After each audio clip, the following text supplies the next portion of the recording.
જય રાંદલમાં યુટ્યુબ ચેનલમાં આપ સૌનું હાર્દિક સ્વાગત છે। આજે આપણે ભાવનગર વિસ્તારની અંદર આવેલું છે સ્વયંભૂ ગોપનાથ મહાદેવ મંદિર। તો આપણે ગોપનાથ મહાદેવ મંદિરના દર્શન કરવા આવ્યા છીએ। તો હું તમને ખાસ ગોપનાથ મહાદેવ મંદિર દરિયાના કિનારે આવેલું છે, તો હું તમને ગોપનાથ મહાદેવ મંદિરના દર્શન કરાવીશ, તેમજ તેનો ઇતિહાસ પણ જણાવીશ। તો બન્યા રહેજો કન્ટિન્યુ બ્લોકમાં। તો ચાલો આપણે ગોપનાથ મહાદેવના દર્શન કરીએ અને દરિયાકાંઠે જશું અને ત્યાંનો વ્યૂ પણ આપને બતાવીશ। તો બન્યા રહેજો કન્ટિન્યુ બ્લોકમાં। તો ચાલો દર્શન કરીએ ગોપનાથ મહાદેવને।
દંતકથાઓ બધી છે, કોઈ ગોપનાથજીનો દેખીત ઇતિહાસ છે નહીં। આ જે કાંઈ બોલું છું એ દંતકથાને આધારિત બોલું છું। 1482માં નરસિંહ મહેતા આ ભૂમિમાં આવ્યા। નરસિંહ મહેતાનું મૂળ ગામ જુનાગઢ, એનું મોસાળ તળાજા। મોસાળમાં મામાની ગાયો સારવા અહીંયા આવતા।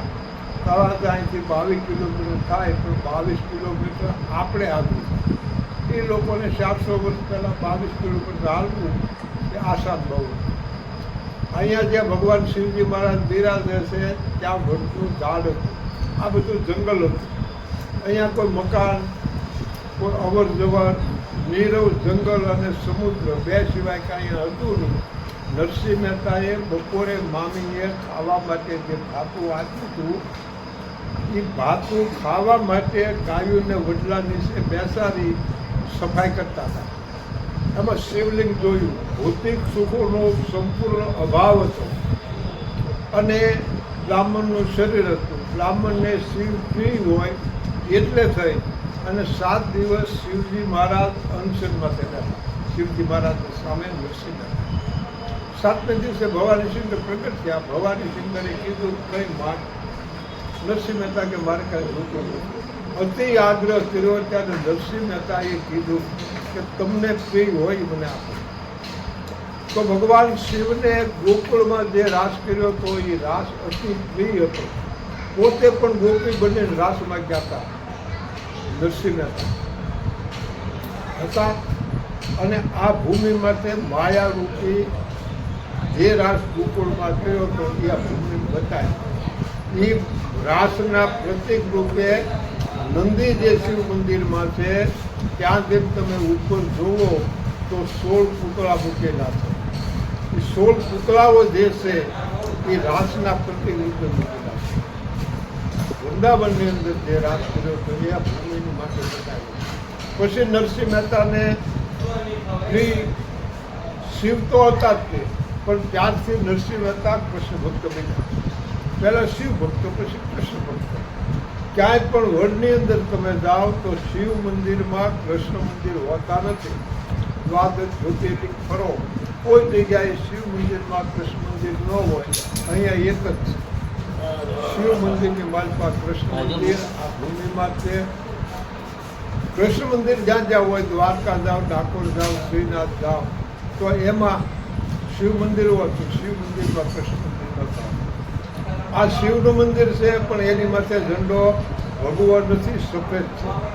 એનું કારણ એ છે કે ગોપ એટલે કૃષ્ણ, નાથ એટલે શિવ.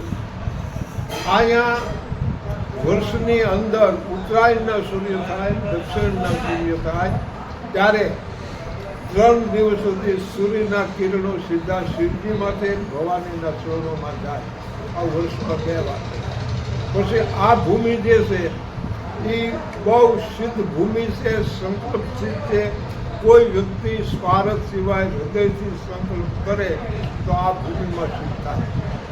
સૂર્ય, સમુદ્ર અને શિવ, આવી રીતે તમે રામેશ્વર જાઓ, સોમનાથ જાઓ કે કોઈ પણ દરિયા કિનારે જાઓ તો આ એક સેન્ટરમાં તમને શિવ, સમુદ્ર, સૂર્ય, ગોપનાથ સિવાય ક્યાંય જોવા નહીં મળે.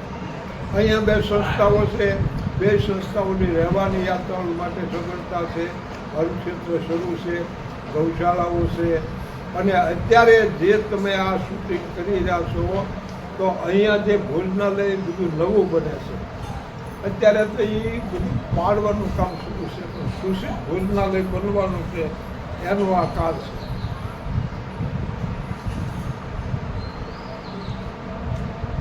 આ ભૂમિની માલિકા તમે આવીને કોઈ પણ સ્વાર્થ સિવાયનો પોતાનો સ્વાર્થ ન હોય સંકલ્પ કરો તો એ સંકલ્પ સિદ્ધ થાય. બીજું કે આ મંદિરમાં ક્યાંય પણ નરસિંહજીનું મંદિર નથી. આ ભૂમિમાં નરસિંહજીનું મંદિર છે, જોશીમઠ સિવાય ક્યાંય નથી. હર હરિનો સમન્વય, એનું નામ ગોપનાથ. ગોપ કહેતા કૃષ્ણ, નાથ કહેતા શિવ. આ દંતકથાઓ તો ઘણી છે. ગાય આવતી, ગાય ભગવાનની ગાય હતી ને ભગવાન પાછળ આવ્યો. પછી આ મંદિરમાં બીજા બ્રાહ્મણો હોય કે બ્રહ્મચારીઓ સંકળાયેલા છે.